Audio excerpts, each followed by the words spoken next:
Hello दोस्तों, स्वागत है हमारे यूट्यूब चैनल माईजान इंडिया में। आज हम भारत और चीन के जल थल वायु तीनों सेनाओं की कंपैरिजन करेंगे और जानते हैं कौन सी सेना है किस पर भारी।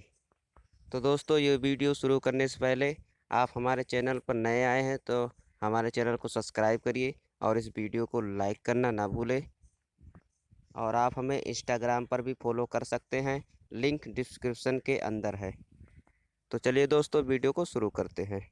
भारत और चीन एशिया की दो महाशक्ति मानी जाती है। डोकलाम विवाद के कारण इन दोनों देशों से संबंध और भी कड़वे हो गए हैं। भारत को लेकर पहले ही अपना ऐतराज़ जता चुका है और चीन सिस्टम ऑफ प्लान्स प्रोजेक्ट के जरिए भारत को उसकी सीमा के भीतर चारों ओर से घेरने की कोशिश कर रहा है। अब सवाल ये उठता है कि आखिर इन दोनों देशों में ज़्यादा शक्तिशाली कौन है। क्या आज का भारत वही भारत है जिसको चीन ने 1962 के युद्ध में बुरी तरह हरा दिया था, या फिर आज का भारत इतना शक्तिशाली हो चुका है कि चीन इसके साथ लड़ाई का ख्याल भी अपने दिमाग में नहीं लाएगा।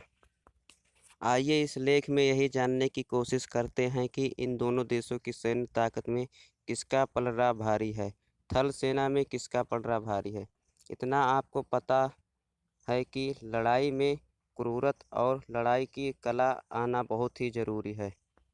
ज्ञात है कि चीन का सैनिक मौका पकड़ने पर कुंग फू का इस्तेमाल कर सकते हैं और बिना बंदूक के लड़ सकते हैं और किसी भी वक्त को हथियार की तरह प्रयोग कर सकते हैं। इसके अलावा चीनी सैनिक खाने के लिए अंडे, मांस या अन्य प्रोसेस्ड आहारों की खेप का इंतजार न करके जानवर, पशु पक्षी, सांप बिच्छू को खाकर अपना पेट भर सकते हैं, और तो वहीं मरे हुए सैनिकों को भी कच्चा खा सकते हैं। चीन के सैनिक ठंड इलाकों में भी आसानी से रह सकते हैं। चीनी सेना में मंगोल सैनिक हैं जो दुनिया के सबसे क्रूर और खूंखार सैनिक हैं। भारत के ऊपर जब नादिर शाह और चंगेज़ खान ने आक्रमण किया था तो उनकी ख्याल मुख्य ताकत उनकी सेना के मंगोल सैनिक ही थे। दूसरी ओर ये बात भी किसी ने से नहीं छुपा है कि भारत के सैनिकों को पृथ्वी पर लड़ी जाने वाली लड़ाइयों के लिए युद्ध की सर्वश्रेष्ठ सेनाओं में गिना जाता है। ये कहना गलत नहीं होगा कि यदि किसी सेना में अगर अंग्रेज ऑफिसर हो, अमेरिकी हथियार हो और हिंदुस्तानी सैनिक हो तो उस सेना को युद्ध के मैदान में हराना नामुमकिन होगा। अब सवाल ये उठता है कि क्या भारत के सैनिक इतने क्रूर हैं और इतने अधिक तैयार हैं कि वो कुछ भी खाकर युद्ध में डटे रहेंगे। इसका उत्तर होगा नहीं, लेकिन फिर भी भारत से जीतना चीन के लिए आसान नहीं होगा। जानिए क्या भारतीय नौसेना की ताकत क्या है, आइए जानते हैं। युद्धपोत 1, विमान वाहक युद्धपोत 18, लड़ाकू युद्धपोत 15, विध्वंसक युद्धपोत 10, छोटे जंगी जहाज 20, पनडुब्बियाँ 14, गश्ती युद्धपोत 135, समुद्री बेड़ा 295, INS विक्रमादित्य युद्धपोत, पूर्वी सोवियत विभाग वाहक एडमिरल गोस्कोव का नया नाम है।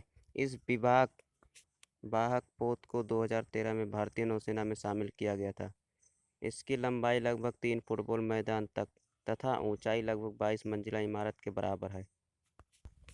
इस पर कामोह 31, कामोह 28 हेलीकॉप्टर, मिग 29 के लड़ाकू विमान, ध्रुव और चेतक हेलीकॉप्टर सहित 30 विमान और एंटी मिसाइल प्रणाली तैनात होंगी, जिसके परिणामस्वरूप इसके 1000 किलोमीटर के दायरे में दुश्मन के लड़ाकू विमान और युद्धपोत नहीं भटक सकेंगे।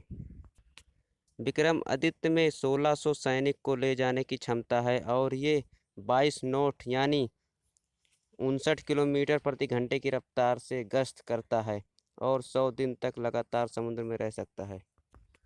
ये पलक झपकते ही चीन और पाकिस्तान पर परमाणु हमला कर सकता है। ये पनडुब्बियाँ 600 किलोमीटर तक पानी के अंदर रह सकती हैं।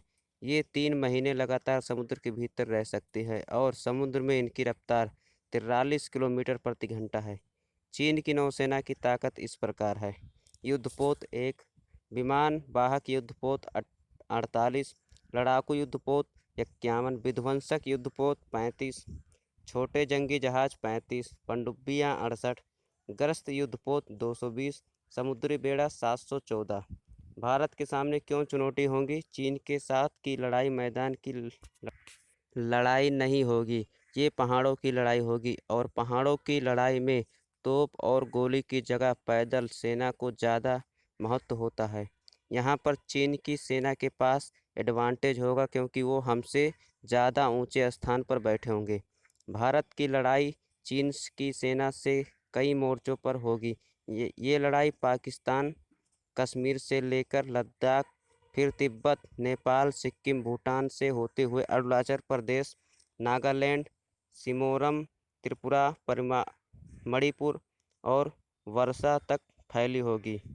यहाँ पर ये बात ध्यान में रखनी है कि वर्गा और म्यांमार दोनों ही चीन के गोद में बैठे हैं और भारत के खिलाफ लड़ाई में चीन का साथ देंगे।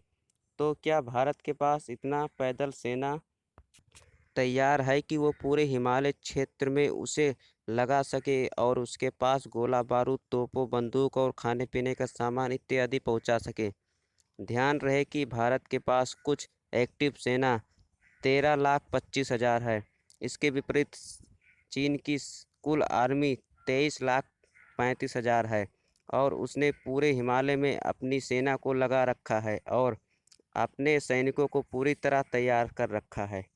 इतना ही नहीं, यदि चीन से लड़ाई शुरू होती है तो पाकिस्तान भारत के खिलाफ एक अलग मोर्चा खोल देगा।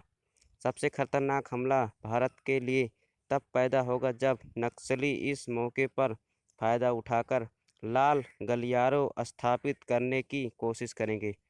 चीन और पाकिस्तान दोनों ही भारत के नक्सलियों को हथियार उपलब्ध कराते हैं। हाल ही में लातेहरा में हुई नक्सली हमले में पाकिस्तान निर्मित हथियार मिले थे, जिसमें नक्सली को पाकिस्तानी मदद की पुष्टि होती है। भारतीय वायुसेना का आकलन करते हैं। अब अगर भारत की वायुसेना की ताकत की बात की जाए तो फिलहाल हमें चीन पर भी बढ़त हासिल है। चीन के विमान ऊंचाई वाले एयरबेस से उड़ान भरेंगे तो वही ईंधन और हथियार लेकर ही उड़ सकेंगे। चीन के पास हवा में ईंधन भरने वाले विमान भी नहीं हैं, इसलिए चीन की वायुसेना के मुकाबले भारत की स्थिति बेहतर है। हालांकि इस समय भारतीय वायुसेना जिन लड़ाकू विमानों का इस्तेमाल कर रही है उनमें से आधे अगले 9 साल में रिटायर हो जाएंगे। इस समय वायुसेना के पास 35 फाइटर स्क्वाड्रन है, जबकि भारत सरकार ने 42 स्क्वाड्रन की मंजूरी दी हुई है, जबकि ज़रूरत 45 स्क्वाड्रन की है। शासन की स्थापित सीमित की हाल की रिपोर्ट पर विश्वास करें तो इस वक्त वायुसेना की सही ताकत 25 स्क्वाड्रन तक सिमट गई है। इन 25 स्क्वाड्रन में से 14 के पास मिग-27 और मिग-21 लड़ाकू विमान है। ये विमान 2015 से 2024 के बीच रिटायर होंगे। चिंता की बात यह है कि 2024 तक भारतीय वायुसेना की सेना की ताकत 11 स्क्वाड्रन तक ही सिमट कर रह जाएगी। अब सवाल ये आता है कि भारत की वायुसेना चीन से बेहतर कैसे है? मिराज 2000, मिग-29, C-70 ग्लोब मास्टर मालवाहक विमान और लॉकहीड मार्टिन कंपनी का बनाया C-130 सुपर हरकुलिस मालवाहक विमानों के अलावा हमारे पास सुखोई 30 जैसे लड़ाकू विमान हैं जो 3000 किलोमीटर दूर तक मार कर सकते हैं और लगातार 3.25 घंटे तक हवा में रह सकते हैं। इनके अलावा अब भारत के पास फ्रांस का राफेल जेट विमान भी आने ही वाला है, जो कि दक्षिण एशिया में युद्ध का नक्शा ही बदल देगा। भारत को अमेरिका से 4 चिनूक हेलीकॉप्टर पहले से ही मिल चुके हैं। चिनूक हेलीकॉप्टर से भारतीय सेना को हथियार आसानी से मुहैया कराए जाएंगे और भारतीय सेना अपनी टुकड़ियों को दुर्गम और ऊंचे इलाकों में जल्द पहुंच सकेगी। ये हेलीकॉप्टर बहुत तेज़ी से उड़ान भरने में सक्षम है। ये वजह है कि ये बेहद घनी पहाड़ियों में भी सफलतापूर्ण काम कर सकते हैं। भारत के पास ब्रह्मोस जैसी ज़बरदस्त मिसाइल भी है। इसकी रफ्तार 552 मीटर प्रति सेकंड की है। इससे आगे दुश्मन के राडार भी फेल हो जाते हैं और अगर 30 किलोमीटर के दायरे में दुश्मन का राडार इनका पता भी लगा लेता है तो उनको कोई फर्क नहीं पड़ता, क्योंकि उन्हें रोकने के लिए 30 सेकंड से कम का ही समय होता है। एक कड़वी सच्चाई ये है कि दोनों देशों पूरे विश्व के दो चमकते हुए सितारे हैं। इन दोनों की अर्थव्यवस्था पर ही दुनिया की अर्थव्यवस्था टिकी हुई है। इसलिए विश्व के अन्य विकसित देश इन दोनों देशों के बीच युद्ध की किसी भी संभावना को खत्म करने की कोई कसर नहीं छोड़ेंगे, जो कि विश्व में शांति और विकास के लिए सबसे ज़रूरी है। हमें उम्मीद है कि इन दोनों देशों के लीडर आपसी मुद्दे को बुलेट की नोक से नहीं बल्कि कलम की नोक से सुलझा लेंगे। तो दोस्तों, ये थी तीनों सेनाओं की कंपैरिजन। और हमें उम्मीद है कि ये वीडियो आपको पसंद आया होगा। अगर आपको ये वीडियो पसंद आया है तो इस वीडियो को लाइक करें। चैनल पर आप हमारे नए हैं तो उसको सब्सक्राइब करें और बेल आइकन को प्रेस करना ना भूलें। धन्यवाद।